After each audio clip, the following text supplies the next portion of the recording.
नमस्कार, आप देख रहे हैं प्राइम न्यूज। मैं हूं आपके साथ प्रियंका। सिंगरौली नगर निगम के क्षेत्र के ग्राम बाड़ी रचक मोहल्ले में मुख्यमंत्री संजीवनी क्लिनिक का शुभारंभ हुआ। क्लिनिक का शुभारंभ विशिष्ट अतिथि नगर निगम अध्यक्ष देवेश पांडे और साथ ही ग्रामवासियों की उपस्थिति में किया गया। बता दें कि मुख्यमंत्री संजीवनी क्लिनिक की जरूरत यहां पर काफी अरसे से महसूस की जा रही थी। जहां राज्य सरकार इसमें विशेष योगदान दे रही है, तो उसके परिप्रेक्ष्य में गुरुवार को मुख्यमंत्री संजीवनी क्लिनिक जमीन का भूमि पूजन किया गया, जहां ग्रामीणों ने अत्यंत खुशी जताई है।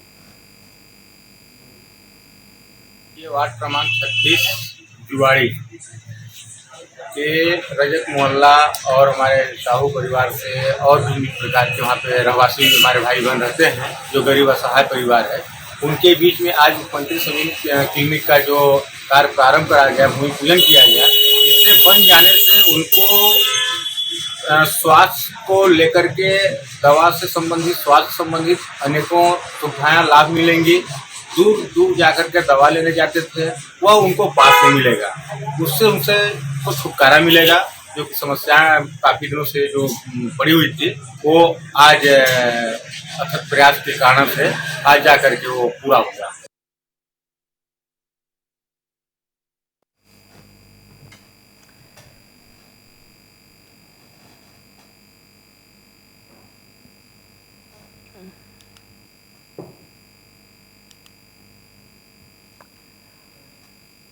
प्रदेश में कोल माइंस शुरू होते ही ठेकेदारों ने मजदूरों का शोषण करना शुरू कर दिया और ठेकेदार मजदूरों से काम तो करवा लेते हैं, लेकिन मजदूरी देने के वक्त परेशान करते हैं।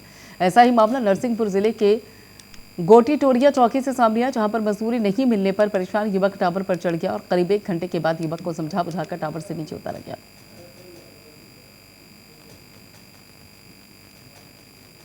इसका लक्ष्य प्राप्त नहीं हो पाएगा। बिजली, पानी, गैस कनेक्शन, राशन, कोविड के लिए हमने दवाइयों का इंतजाम, इंजेक्शन का, सारी चीज़ों का, आर्थिक संसाधनों का हमने सब जुटा दिया।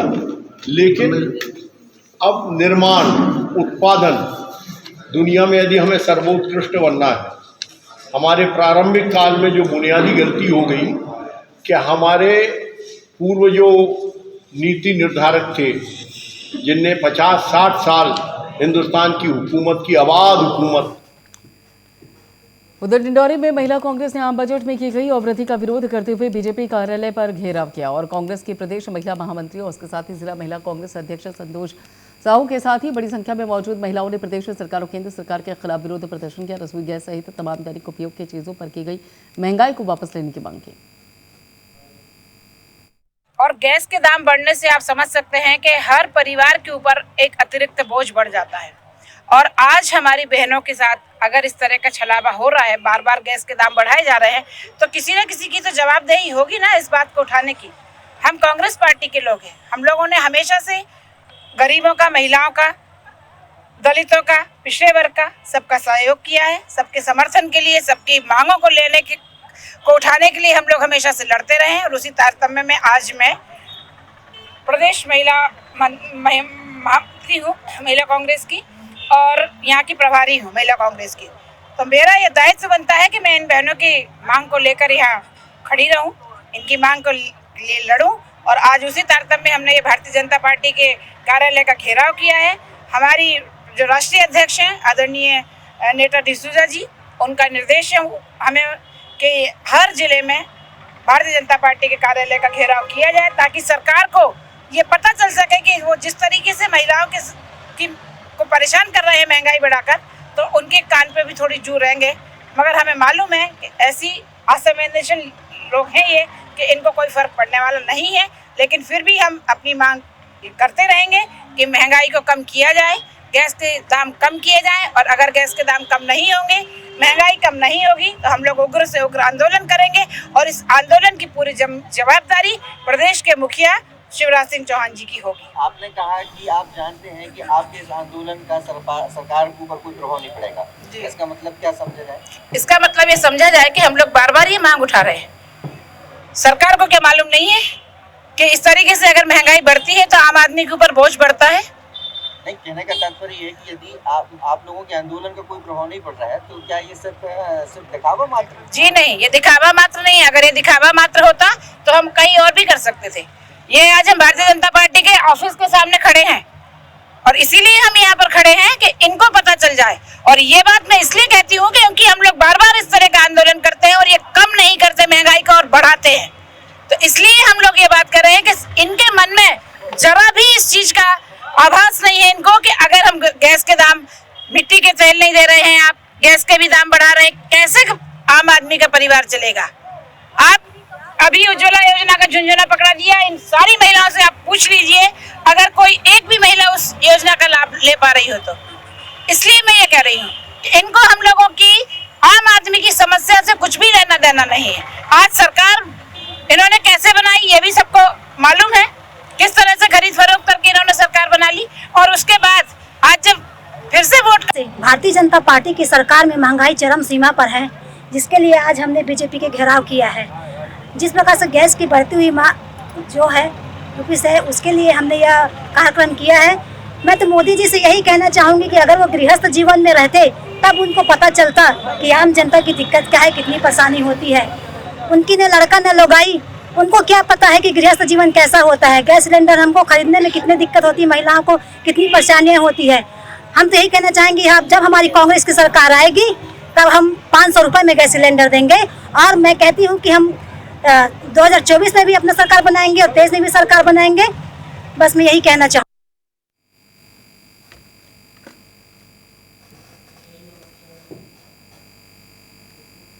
कल से शुरू हुई बोर्ड एग्जाम की आज 12वीं कक्षा का पहला पर्चा था और ऐसे में देवास में एक ऐसा मामला सामने आया जिसको देखकर हर किसी की आंखें नम हो गई। 12वीं कक्षा के देवेंद्र के पिता की रात में हार्ट अटैक से मौत हो गई थी और पिता का शव घर पर रखा था और देवेंद्र एग्जाम देने पहुंचा। बाद में एग्जाम देकर आया और फिर पिता की अर्थी को कंधा दिया।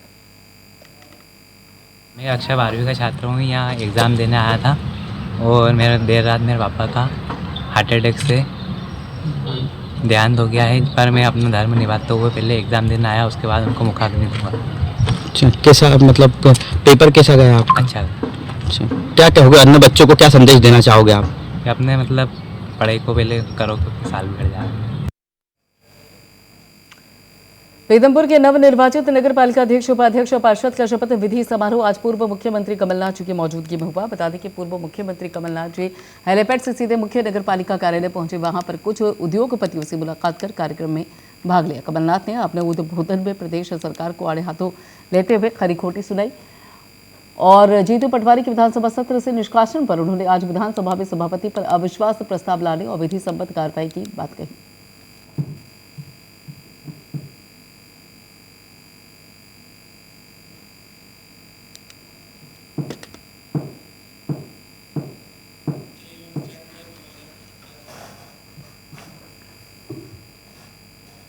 उधर ग्वालियर में हाईकोर्ट की ग्वालियर बेंच ने केंद्रीय नागरिक उड्डयन मंत्री ज्योतिरादित्य सिंधिया की राज्यसभा में निर्वाचन को चुनौती देने वाली याचिका पर सुनवाई की। ये याचिका पूर्व मंत्री डॉक्टर गोविंद सिंह ने लगाई थी और सुनवाई के दौरान उनके वकील ने सिंधिया की तरफ से अतिरिक्त महाधिवक्ता अंकुर मोदी के पेश होने पर आपत्ति जताई। उन्होंने तर्क दिया कि अतिरिक्त महाधिवक्ता इलेक्शन पिटीशन पेश नहीं हो सकती है, ये नियमों के विरुद्ध है। ये मैटर इलेक्शन पिटीशन है। 2020 में जब राज्यसभा के इलेक्शन चालू हुए तब एफिडेविट फाइल करी, सिंधिया जी ने एफिडेविट फाइल किया। उसमें इनके क्रिमिनल एंटीसीडेंट्स जो थे वो इनने डिस्क्लोज नहीं किए। तो इस बेसिस पे हमने इलेक्शन पिटीशन फाइल किया। डॉक्टर गोविंद सिंह जी पिटीशनर हैं, तो वो आए कोर्ट के सामने, कोर्ट ने आर्ग्यूमेंट सुना और नोटिस किया। आज मैटर लगा हुआ था, जो हमारा प्रोसीडिंग्स ट्रायल चल रहा था वो चला था। आज हमारे जैसे सीनियर अधिवक्ता सुप्रीम कोर्ट के आए थे मिस्टर अनूप जी, तो उनने आर्ग्यू किया, उनने बहस किया कि भाई डबल एजी हो चाहे गवर्नमेंट एडवोकेट का कोई भी हो, अगर वो गवर्नमेंट एडवोकेट है तो वो इलेक्शन पिटीशन नहीं लड़ सकता किसी के भी खिलाफ, चाहे वो पिटीशनर हो चाहे वो रिस्पोंडेंट हो। तो ये चीज़ हमने कोर्ट को बताया, कोर्ट को हमने लॉ पॉइंट्स बताए, सारा चीज़ कोर्ट ने देखा। फिर डबल एजी से पूछा गया, कोर्ट ने डबल एजी से पूछा कि आप इस मैटर में अपीयर कैसे हो रहे हैं, क्योंकि आप डबल एजी हैं, आप नहीं हो सकते।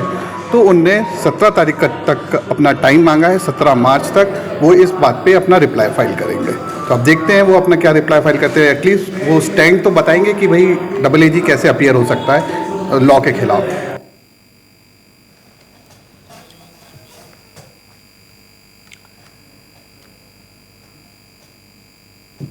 नरसिंहपुर के राकी गांव में हुई युवक की हत्या की गुत्थी को 24 घंटे के अंदर करनी पुलिस ने सुलझा लिया था। इस मामले में अतिरिक्त पुलिस अधीक्षक सुनील कुमार शिवहरे ने बताया कि बीते दिनों में राकी गांव में गुड़ भट्टी पर सो रहे गांव के ही एक युवक मुरीदुल हसन की हत्या कर आरोपी फरार हुआ था और जिसका पुलिस ने 24 घंटे के अंदर हत्या का खुलासा करते हुए आरोपी को गिरफ्तार कर लिया। आरोपी ने पूछताछ में बताया कि मेरी पत्नी से मृतक के गलत संबंध थे और इसी शक के चलते ही मुरीदुल हसन की हत्या हुई। जैसा कि आप सब लोगों को विदित है, कल सुबह सूचना मिली थी कि आपके राकई गांव के अब्दुल जब्बार की जो गुड़ भट्टी है वहां पे एक व्यक्ति की हत्या कर दी गई है। पुलिस जब पहुंची, पुलिस ने अपनी इन्वेस्टिगेशन चालू की तो सबसे पहले ये देखा कि क्या मामला है, कौन था ये। तो पता चला ये 2 दिन पहले ही ये व्यक्ति आया था इसके साथ एक व्यक्ति और वहाँ पर देख रेख के लिए रहता था जो कि वहाँ उस समय नहीं था।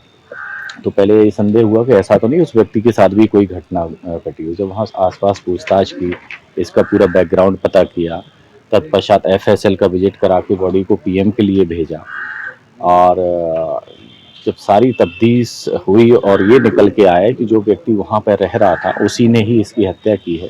संबंधित व्यक्ति चूँकि फरार हो गया था तो लगातार टीमें बना के दबिश देकर उस व्यक्ति को पकड़ा गया, जिसका नाम शेख मुबारक 40 साल का है, जो कि नरसिंहपुर के आज़ाद वार्ड का रहने वाला है। जब उसको पकड़ के पूछताछ की है तो उसने का कहना ये है कि सर उसको जो उसका कहना है कि मेरी पत्नी से सर ये उसके संबंध ठीक नहीं थे और उसने 2 दिन पहले भी वो लेके हमने गलत अवस्था में देखा था। तो मैंने सोच लिया था कि मैं 1-2 दिन में इसको मार दूंगा और उस प्रकार उसने इस घटना को अंजाम दिया। प्रथम दृष्टया पुलिस ने क्या मामला कायम किया? 302 का कायम किया होगा। एक से अधिक आरोपी हो सकते हैं कि नहीं, अभी तक तो एक ही आरोपी है और जो घटना स्थल है जो देख के नहीं लगता है कि उसमें एक से अधिक आरोपी हो सकते हैं। आरोपी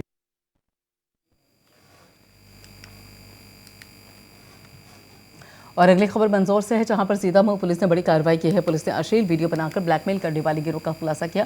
पुलिस ने साइबर सेल की मदद से गैंग के 3 सदस्यों को गिरफ्तार किया, जिनके पास से कई फर्जी तरीके से खुलवाए गए अकाउंट भी जब्त किए गए हैं, जिसमें गैंग ने करीब 2 करोड़ रुपए व्हाट्सएप से वीडियो कॉलिंग कर लोगों को ब्लैकमेल करके वसूले गए और पुलिस पकड़े हुए तीनों लोगों से इकाई से पूछताछ करने में जुटी हुई है। पुलिस को अंदेशा है कि इस गैंग में कई और सदस्य भी शामिल हो सकते हैं।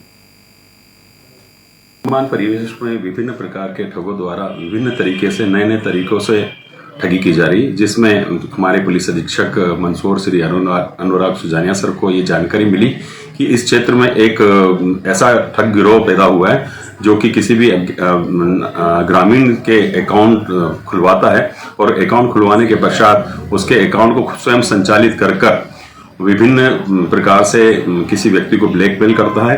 और ब्लैकमेल का तरीका यह रहता है कि अश्लील वीडियो किसी व्यक्ति के पास पहुंचाता है और उससे अश्लील वीडियो से ब्लैकमेल कर जो भी राशि आती है वो संबंधित ग्रामीण के अकाउंट में ट्रांजैक्शन कराता है। जब श्रीमान को ये जानकारी मिली, उनके द्वारा हमारी साइबर टीम के निरीक्षक जितेंद्र सिसोदिया जी को एक्टिव किया गया। हमें भी इस बारे में जानकारी एकत्र करने के लिए बताया गया।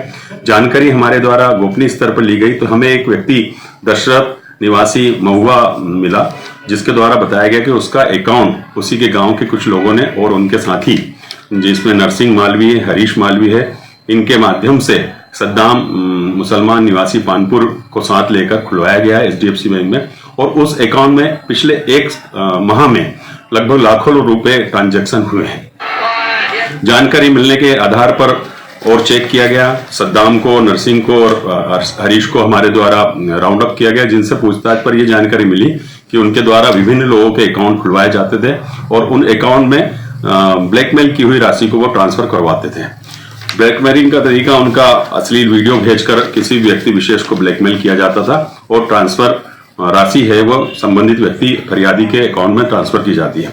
जांच में यह पाया गया कि लगभग 1 माह में 2 करोड़ के करीब ट्रांजैक्शन विभिन्न खातों में हुए हैं और इनके गिरोह द्वारा, एक बहुत बड़ा गिरोह है जिसमें 50 से 75 अकाउंट तैयार किए गए हैं पिछले 1 माह के दौरान और उसमें 2 करोड़ की राशि ट्रांसफर की गई है। संबंधित गिरोह में 2 व्यक्ति और मुख्य फरार है, जो कि भरतपुर का निवासी है और एक मंदसौर के निवासी, उनकी तलाश जारी है।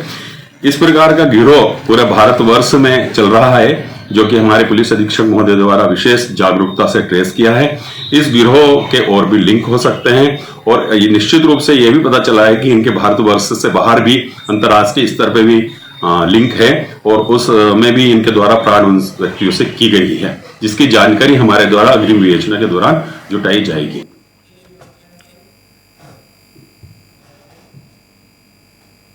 रायसेन के उदयपुरा तहसीलदार शत्रुघ्न सिंह चौहान का वीडियो वायरल होने के मामले में डीएम अरविंद दुबे ने कार्रवाई की। तहसीलदार शत्रुघ्न सिंह को हटाकर मोतीलाल अहिरवार को पदस्थ किया गया था और सिलवानी से भी विवाद के चलते इनको हटाया गया था। अब जिला निर्वाचन कार्यालय रायसेन में पदस्थ किया गया है। देखिए, आज एक सोशल मीडिया में तहसीलदार उदयपुरा का एक वीडियो वायरल हुआ था जिसमें कि वो करप्शन को जस्टिफाई करते दिख रहे थे। यह अत्यंत ही घोर अनुशासनहीनता है और सीसीए रूल्स के अगेंस्ट है। तो तत्काल उनको पद से हटा के यहाँ कलेक्ट्रेट में अटैच कर लिया और जिस भी लिपिक के बारे में शिकायत थी उसके खिलाफ निलंबन की कार्रवाई की गई है और भी सीसीए रूल्स के तहत जो भी कार्रवाई होगी वो संबंधित अधिकारी पे की जाएगी।